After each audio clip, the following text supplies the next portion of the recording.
Welcome back to Zero Trust World 2025. In this final episode, we will be looking more at the education side of the event. We're talking to KnowBe4 and Try Hack Me. We also go on a little adventure with some new podcasting friends. Well, here's some news. The Cyber Show have a special offer to share with you, thanks to our friends at ThreatLocker. We've got $200 off registration for Zero Trust World 2026. Yay! And the code you'll need is ZTW Cybershow 26.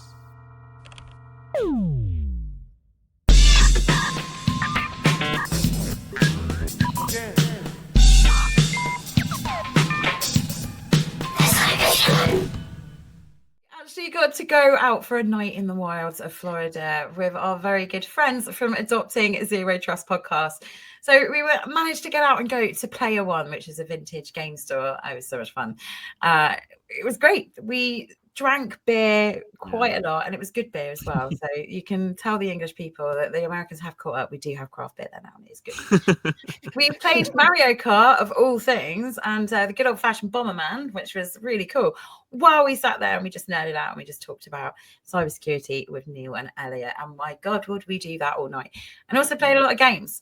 And, you know, we're talking game theory while we're playing games together. It was a really exciting night. And we got to meet real Americans, and they were terrified of us because when you get two cybersecurity podcasts in a room and someone starts talking about the NSA, they all start freaking out. And they're all like, well, let's go up the other end of the bar right now and leave everyone to say, here's a free pint of beer. I'm going to go change a barrel. Please don't scare my patrons anymore kind of vibe.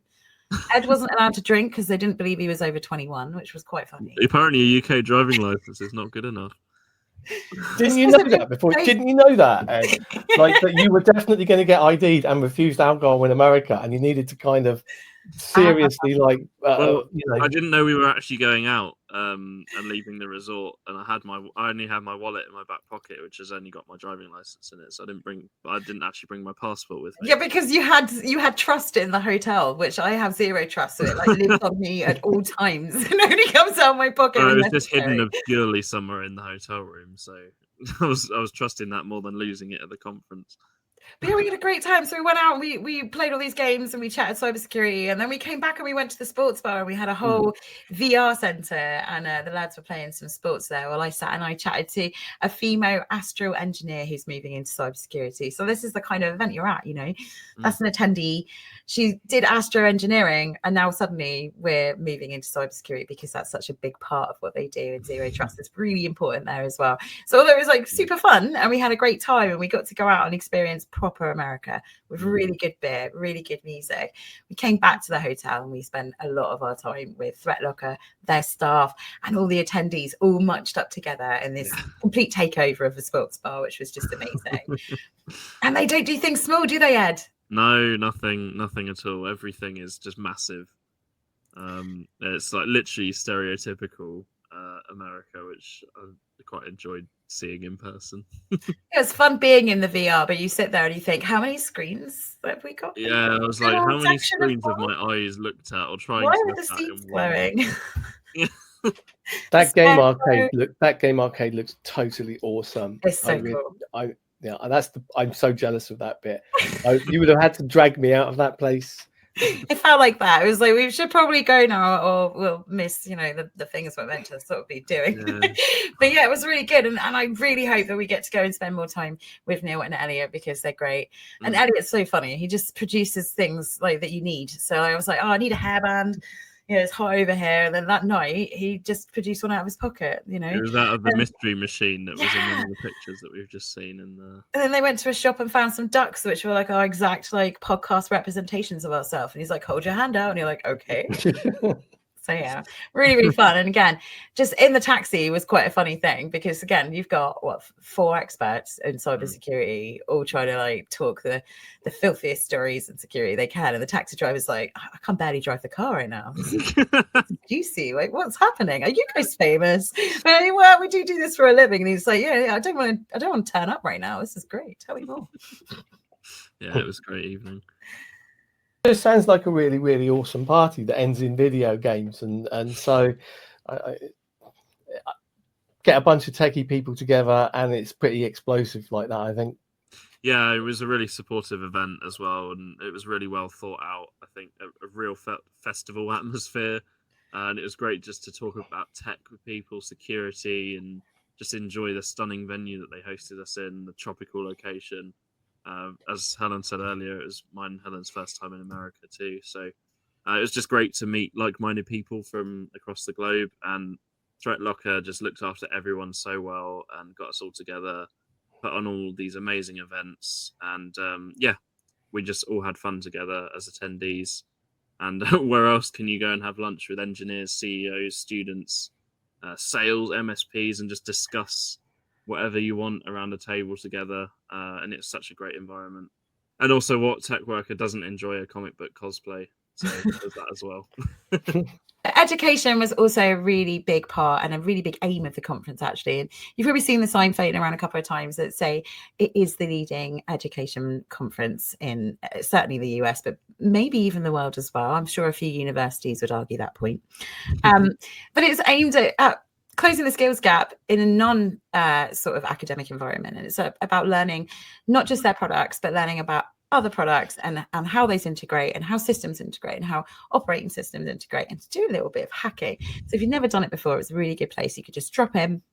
You could take some hacking labs, do some classes, watch demos, partake in lectures, and you can actually go and get your exam as well and train up as a cyber hero. So it's always good when you get your boss to pay for you to go to a conference, and you come home with an exam and there's a massive party he didn't know about slammed in the middle, which is just great. And if you're a student, that's what you're going to want to do, isn't it? Go and learn and have fun at the same time. And we speak to quite a few students. In fact, me and Ed got accused on a number of times of being students and had to politely remind them that academics do look strange in England, and they are students. Yeah, they definitely learned a lot of value from the event as well, chatting to them, and not just with Threat Locker, Cyber Heroes boot camps, but the education from the exams and the classes that you just mentioned. And working alongside some of the biggest players in cyber education. Speaking of, we also caught up with KnowBe4. If you haven't heard of KnowBe4, where have you been? They are the biggest provider of cybersecurity education inside our offices and businesses. So Daniel, can you tell us all about KnowBe4 and the human side of cybersecurity? Yeah, we help with, we're a human risk management platform to help educate end users on best practices around email security. So making sure that your users know what to look out for when they're targeted by bad actors, right? Yeah. That's awesome. So what are you most excited to see today? We've been interacting with a lot of the other vendors here, so kind of just hearing about best practices, hearing what our users are running into, and how we can help them. What does Zero Trust actually mean to you? Zero Trust to me, being as wary as possible about any sort of incident or anything that's coming into attack. Yeah. So how does KnowBe4 tackle the so-called computer dinosaur in the workplace who absolutely refuses to set decent passwords and will do things like load up their own emails instead of their work emails in the office? Through education, right? So just-in-time education, whether that's, on the fly, they're getting some sort of coaching tip for doing something, or through advanced education as an employee's onboarded, letting them know what best practices are in that organization in particular so that they feel ready and prepared.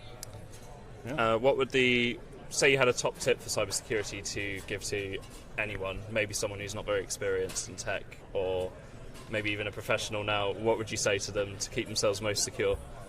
Well, we've got a little piece over there. It's a little wristband. It says, don't click on stuff. That's probably the best tip. Be wary, like you said, Zero Trust, kind of don't click on anything you don't know about, and make sure you're familiar with who's sending it and all that fun stuff. Yeah. So the recent statistics showed that 90% of cyber attacks are actually through that human element. So do you feel that this space is going to grow exponentially over the next 20 years, or is AI going to come in and help that education and actually decrease that issue? Yeah, it's going to be a very collaborative thing to have the AI element with the human. So it's being able to tailor maybe the training around that individual, or being able to tailor with AI to the emails that they're actually receiving. So it's going to be a huge value add, and it's really going to help that end user be educated in their own environment, right? So maybe one user is being hit a little bit more with impersonation attacks, educating that user on those impersonating attacks, for that person and not just generalizing everything, right? I guess an AI is going to be able to pick up an AI better than a human can in the next decade, right? Exactly. Fighting the fire with fire, right? Maybe? I don't know. And one last question. What's your super comic book character costume for the party tomorrow? Oh, goodness. I didn't. Oh, no! Someone's running out and buying a costume right now. Yeah. I got Amazon Prime, right? Okay, yeah. They'll deliver pretty quick. Thank you so much for joining us, Nova4. It's been a pleasure to meet you, Daniel.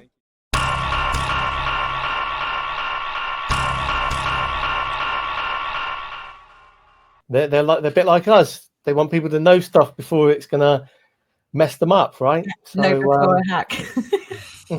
but that's the thing, isn't it? Know before, yeah. Know before the shit's gonna happen, yeah. What's the prescience, intelligence, foresight, that kind of thing. That's a good quality. Yeah, you need that in security. It's good to it's the whole left of bang philosophy. Is see shit that's coming and avoid it, right? So it's good to know things before they're a problem. And we were also lucky enough to talk to TryHackMe, who it turns out the directors are alumni with Andy and Helen, which was great to find out.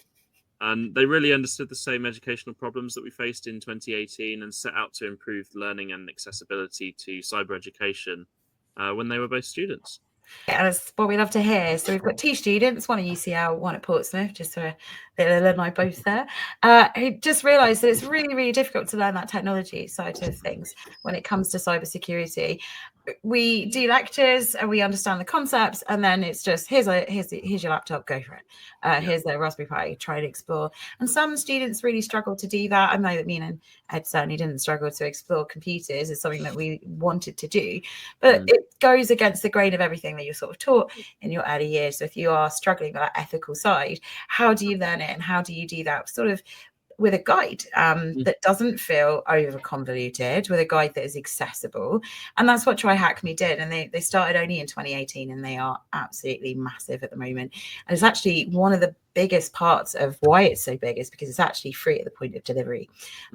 Anyone can go on there, straight onto their applications and start learning not just how to hack things, but also how to protect things. And I multiple times have put people in offices on their Windows course, because actually it teaches you how to get around the system and what some of those basic settings and functions do, and why we do what we do in security. So when you're struggling with someone who's struggling with that technology, it's actually really good to have this really simple, really educational platform where they can learn some actually really difficult things. And that's what TryHackMe are actually really good at doing.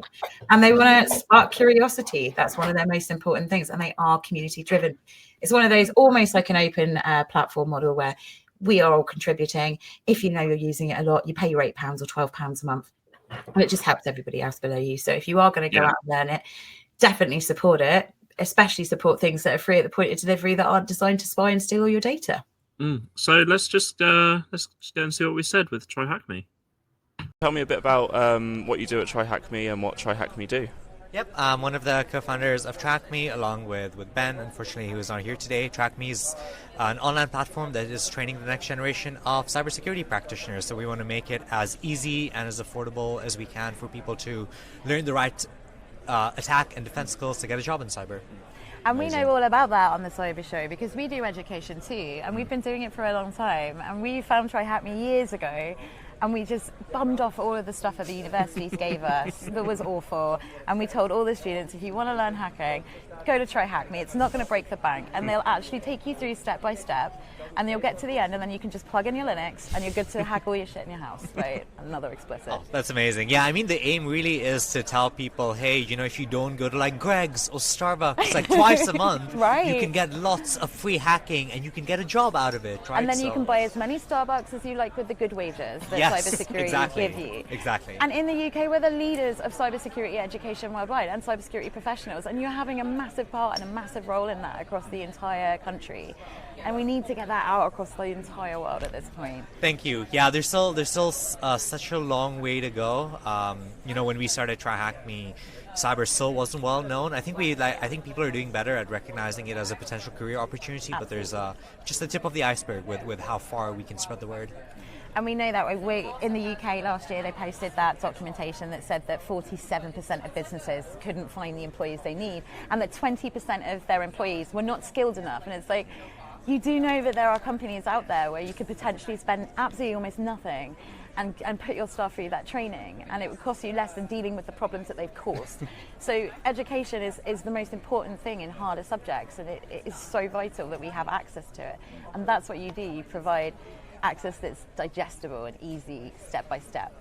Yeah, and the aim of, like, I think really is also to make it fun, right? Because like you said, right, I mean, there are a lot of people who'll say, here's this giant textbook, or here's this like 15-hour video, why don't you go watch it? And security is important, right? We want people to be solving problems so that they don't get breached and the company doesn't go broke. So it's really important to make sure people are learning and absorbing what they have in front of them, right, from a cyber perspective. Absolutely. I don't know if you know, I'm going to say this now, I've been putting staff members through your Windows Fundamentals course for the last 6 years or something. It's insane. For a long time, because they didn't know how to use it. It's like, right, you're going to do part 1 of this course, and I will just pay for it at this point, because the boss is not cool with it. But it taught them so much, and it's managed to protect people who say that they're dinosaurs. Oh no, I can't do that. And I'm like, you can. I'm going to set you on it, and you're going to learn. And it was so important to help people just understand how their computer actually operates. You don't need to be a techie to use TryHackMe.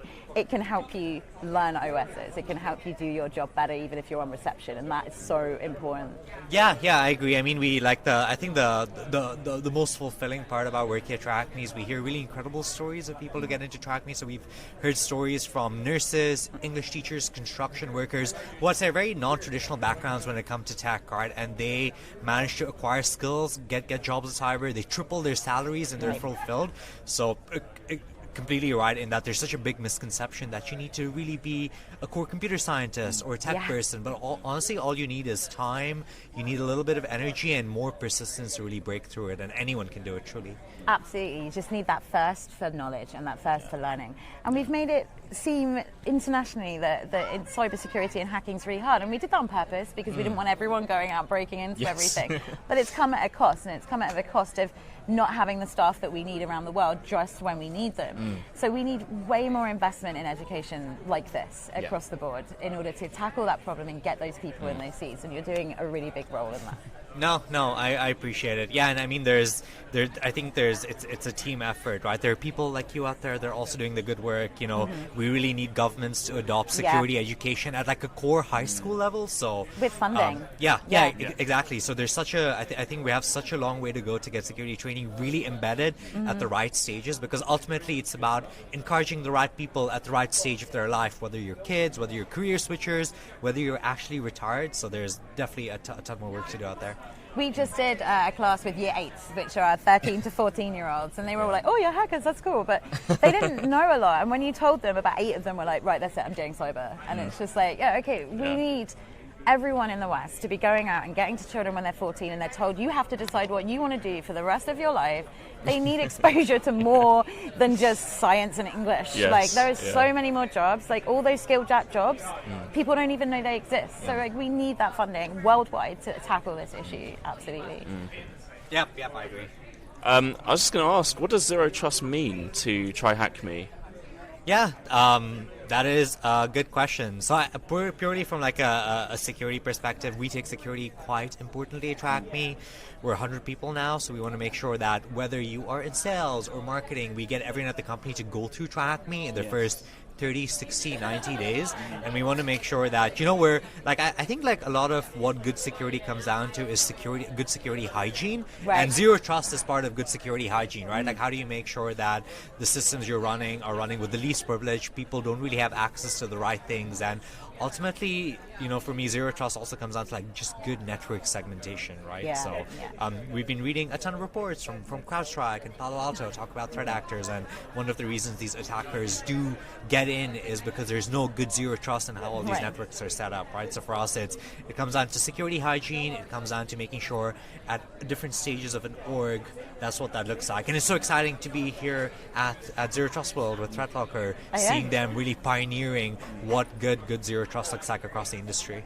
And that's what we've noticed as well. Is that when you bring everybody from the West into a building and you talk about zero trust, the one thing that's come out across all of it is community. Yes, there is people that we don't trust, but we need people that we do trust. And when we do trust those people, we need to communicate and build that really strong community between ourselves.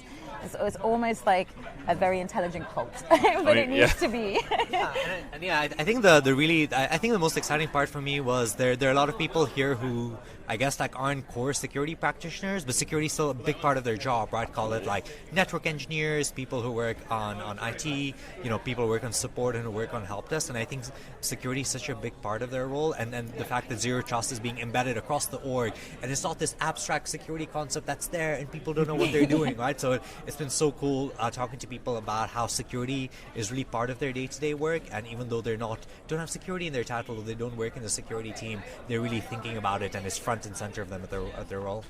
Absolutely. And if our viewers wanted to try Hack Me, where would you suggest that they go, and how can they maybe get started, and what should they try with?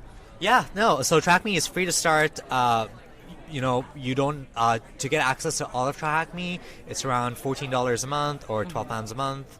And even then, I think around like 60% of our content is still free. So all you need to do is sign up, and it just takes a couple of minutes, and we'll spin things up for you, and we'll make that experience as fun for you as possible. We also have a big community on Reddit, on Discord. There are a ton of people that do Try Hack Me, on YouTube and Twitch as well. So if you don't have time and you just want to see what it looks like, right, I'd recommend browsing all these forums just to get an understanding of what are other people's experiences with what this looks like. And if you're more of the doer type, just jump in and try it, and we'll make it as fun as we can for you. Amazing.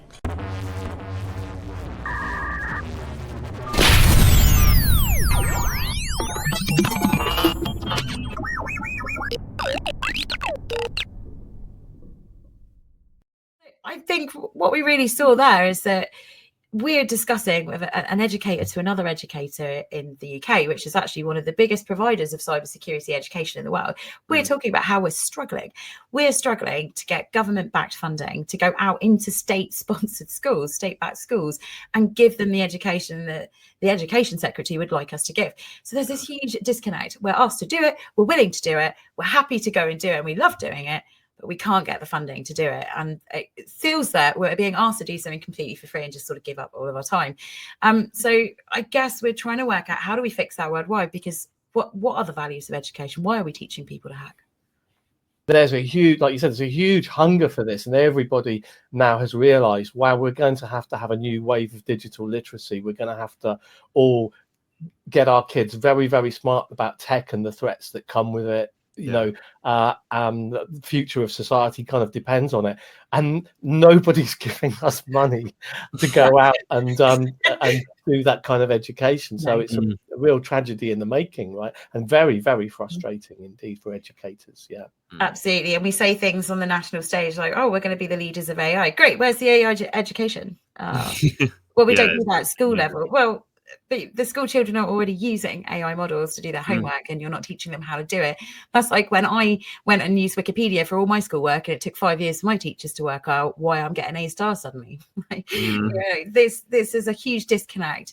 We get this technology, we don't train teachers or the students how to use it, and we just expect them to adapt and to learn. And that's where those digital harms come from. And we're having to deal with so much of that as a fallout as well. It's just awful what's happening online in that area. And many parents too, like, because what you see is, like, say right now there's these incredible mixed messages of, should I give my kid a phone so that they stay safe, or should I not give them a phone because the phone will make them unsafe? And this so much debate and discussion has been long overdue, and it's all happening at once, and there's very, very little clear guidance from real experts about what's going on inside those things that you think are benevolent phones.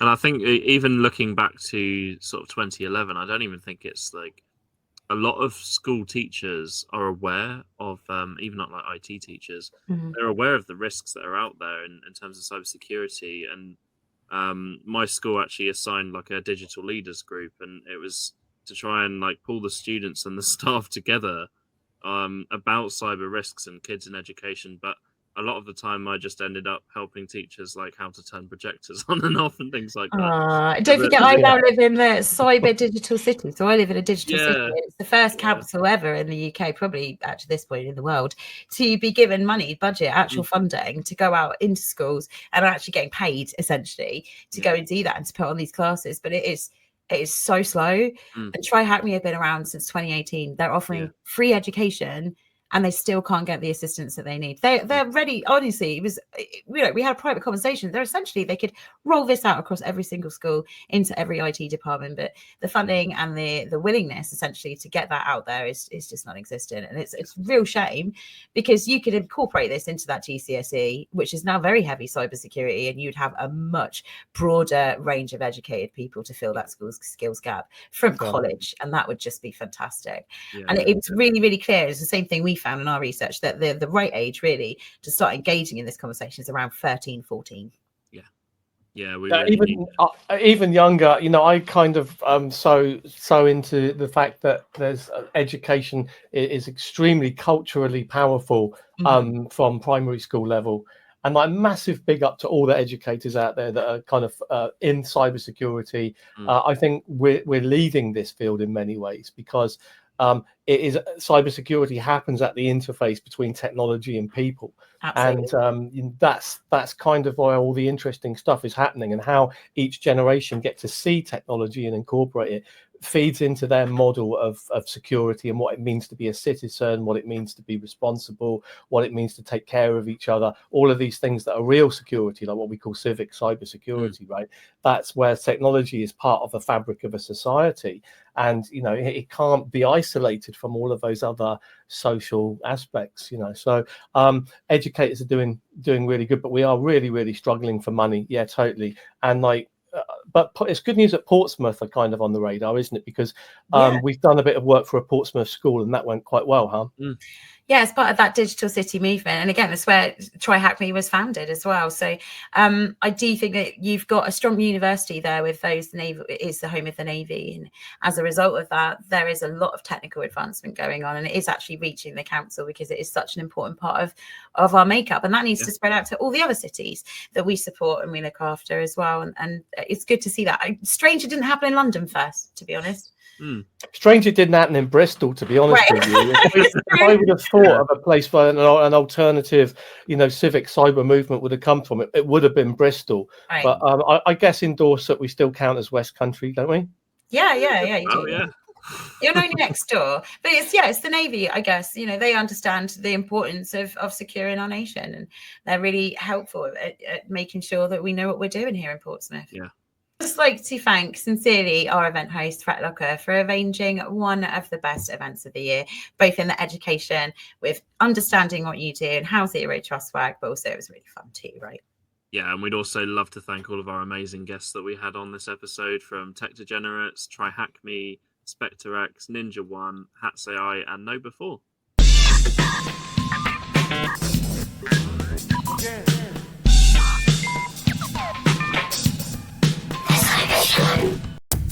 Some news for you guys. Cybershow have a special offer, a discount of $200 off a Zero Trust World 2026. Yay! The code you'll need is CTW Cybershow 26. Safety override code accepted.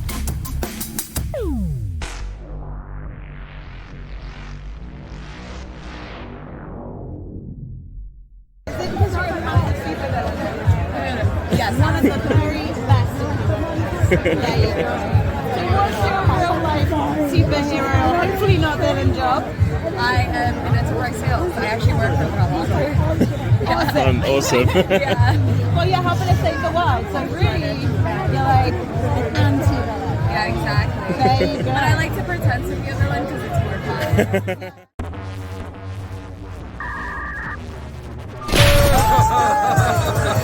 So what's your real superhero job? My real superhero job? So all superheroes here tonight, right? I actually do a lot of charity work, believe it or not. I'm on the board of directors for the Western Pennsylvania Bleeding Disorder Foundation. Amazing! That's the best side. That's the second best. We had another Superman. He saves children. So you're